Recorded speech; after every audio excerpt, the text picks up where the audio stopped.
The future of work in Tauranga Moana looks really bright. There are more than 40,000 new jobs that will be developed here in the city over the next 30 years, and those are jobs across a whole range of sectors. And what's really exciting is that they're also knowledge intensive jobs, so the skill levels are increasing as well. What that means for people looking for jobs is that we need to be well prepared so that we can take advantage of those opportunities, and for employers we need to really think hard about our talent acquisition strategies and how we retain people in our workplace. Businesses have an opportunity now to really start thinking about the changes that we're going to see. So businesses can start thinking about the how of how they work, so how they're going to respond more quickly, and putting in place more innovative processes, experimenting with different ways of working, and really starting to think about what are the skills that will be required for the future. One thing we do know is that we have a very tight talent market, and that's unlikely to change in the next decade. So really investing in their employees and investing in that internal growth. And then ensuring that the environment is one in which employees want to stay, because retaining talent will also be important. So moving towards more flexible, more innovative, and more fit for purpose solutions in the way we work will be critical. It's really important that we've got a partnership between the government and the private sector and workers, making sure that we're all together offering the opportunities for a future of work that's high wage and that offers people fulfilment. From the government's point of view, we're putting extra resources into the way we organise our educational system, making sure that as a region we're bringing people together to say, here are the labour market needs in the future and here are the people who can fill those needs. And where we need to, stepping in and providing that extra training. We've also got to make sure that we've got all the infrastructure that we need to grow sustainably. So that means good quality transport, good quality housing, making sure we look after the environment we live in. From a government's point of view, we can't do this on our own. We need a partnership with the private sector, with business and with workers. New Zealand's shown that we can do that in the past, and it's essential to making the future of work prosperous for all of us. Well, we're entering into a time of huge change for the labour market over the next decade as we start to see the real impact of both automation and societal changes starting to impact. So we really see two big shifts. One is the what and the other is the how. The what is the skills that will increasingly be required. So we're seeing a shift towards more cognitive skills, better understanding of technologies, but also interestingly, more and more importance of what we call human skills. So empathy, ethics, problem solving, fast decision making and so on. That means that the how of how we work is also changing rapidly.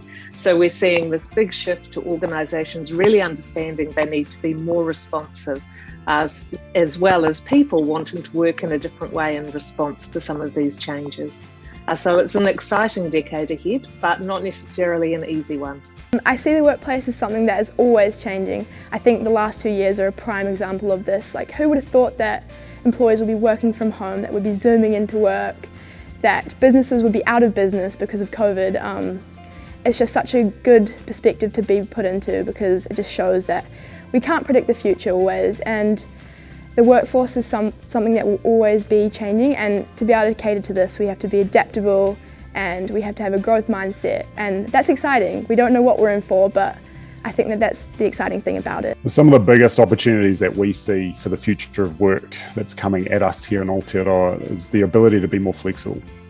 Things are going to change quite a lot between now and the next generation coming into the workforce, but even in the next lot of employees coming through, the demands are very different. It wasn't too long ago where traditional leaders were really struggling with the generation that was coming through, the demands that they had, the attitude that they had, that they were really struggling with. Well, we need to be ready for that. We need to be okay with that challenge as leaders. And I think that's something that traditional leaders really struggle with. Well, we're going to see a lot of movement of people around the world. Globalisation combining with a young generation who see their future everywhere means that New Zealand's got to make sure we're competing hard for talent, both to keep our people here, but also to attract people here. So that means being really flexible about the kind of roles that we have, putting together packages to attract people to be able to move through their careers quickly. We've got to make sure we're giving people constant opportunities to improve themselves, get higher wage jobs, and ultimately lead to New Zealand's productivity growing.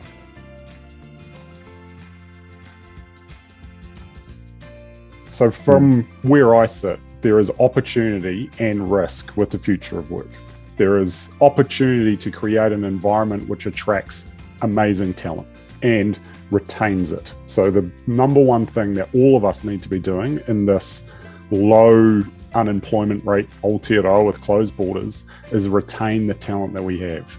And that means we have to double down and focus on what our people need and what they want, not what we want as leaders. We need to walk in their shoes to be able to figure out, how do they perceive me as a leader? How do they get purpose? Do they feel belonging?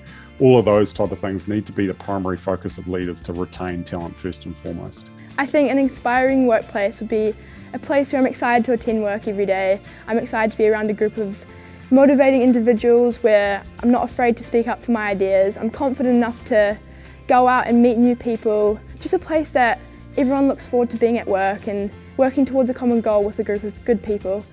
Then the opportunity for the future of work to get new ones. And if you can be a beacon in your industry, for instance, you will stand out and people will come to you. If you're not, people will leave you and go to where they think they're going to be more aligned, where they're going to be more valued. And it's not just about money. It is definitely not just about money. It's about how they feel about their work. We are in a competitive global market for talent, there's no doubt about that, but New Zealand has so much going for it. And while we can't always compete at the very top end of wages, we can offer a whole package here, a lifestyle that means that you can bring up your family. This is the best place in the world to raise children. We've got all of the natural amenities around us, and we can put packages together that are attractive to bring the best of the talent in the world to New Zealand. At the same time, we've got to be making sure we encourage our own homegrown talent to stay here, to build their lives here and be part of creating that productive, sustainable New Zealand. So there's a big job ahead for all of us in the global war for talent, but New Zealand's well positioned to win that.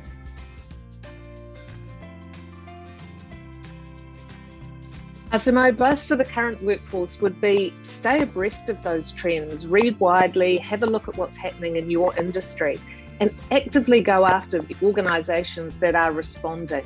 You know, you want to work for organisations that are flexible and responsive and are moving in the direction of the future of work, that listen to what you have to say, that are open to collaboration and networking, and that want to invest in the skills of their employees, because those are the organisations that will be most competitive and most successful in the decade to come.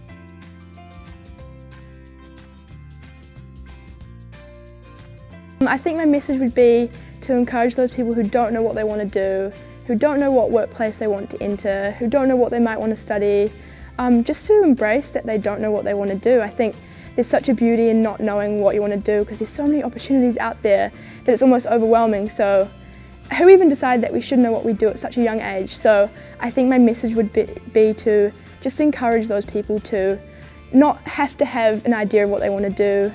Just let them be who they want to be and allow them to be adaptable and change when they want to. For rangatahi, it's a very interesting time to be coming into the workforce. Obviously, it's an environment of fast change, and we don't yet know exactly what skills will be required in most industries, only that things are changing. So for rangatahi, I'd be suggesting to really think openly, to not limit yourself to the way things have always been done, but really think openly about all the opportunities that are out there, and really look for the organisations that value the voice of rangatahi, that will give you a voice in the future and invest in your skill sets. There are so many opportunities for rangatahi in Tauranga Moana, and the best thing they can do is just get out there and give everything a go, network with local employers, take advantage of all the sporting and extracurricular activities, and best of all, think about studying and then working here. The decision you make today is not going to be the final decision for the rest of your life. Take the pressure off. Enjoy it, figure out what you enjoy, follow your passions, be curious. So dig into things. If there's something you think needs a scratch, get in there and find out what it is. Before you know it, you'll find the utopia of something that didn't exist. And that's another thing that we need to talk about too. The jobs that we have today, in another couple of years, there's going to be a whole heap of jobs that don't even exist today. But to be prepared, be curious, be open to opportunities, and be as ambidextrous as possible. To stand out in the employment market, we would encourage our students to make the most of the work integrated learning opportunities, the work experience opportunities, the community volunteering opportunities. Be brave, be strong and believe in yourself. Kia kaha, kia maia, kia manawa nui.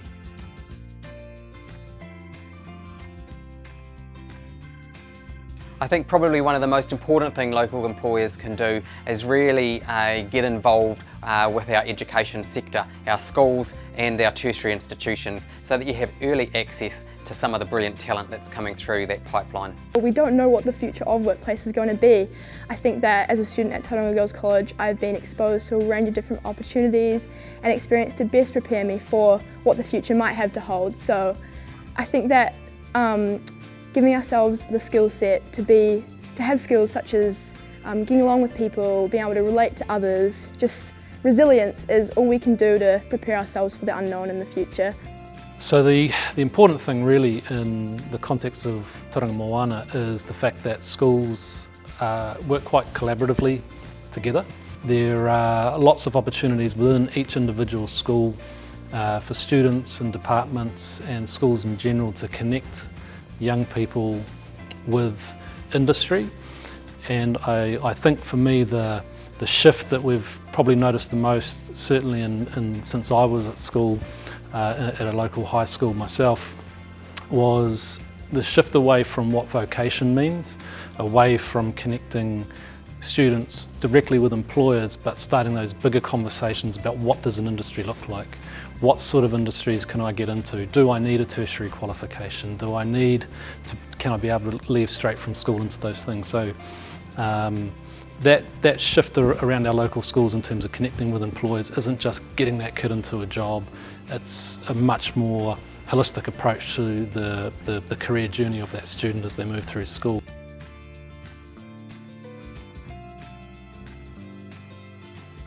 Who wouldn't want to live and work in Tauranga Moana? You know, we not only have all the beautiful beaches and physical attributes of a city, but we have a fantastic business environment that's growing plenty of job opportunities, and we're also growing our city as a tertiary destination of choice, so people can come and study, live and then work here.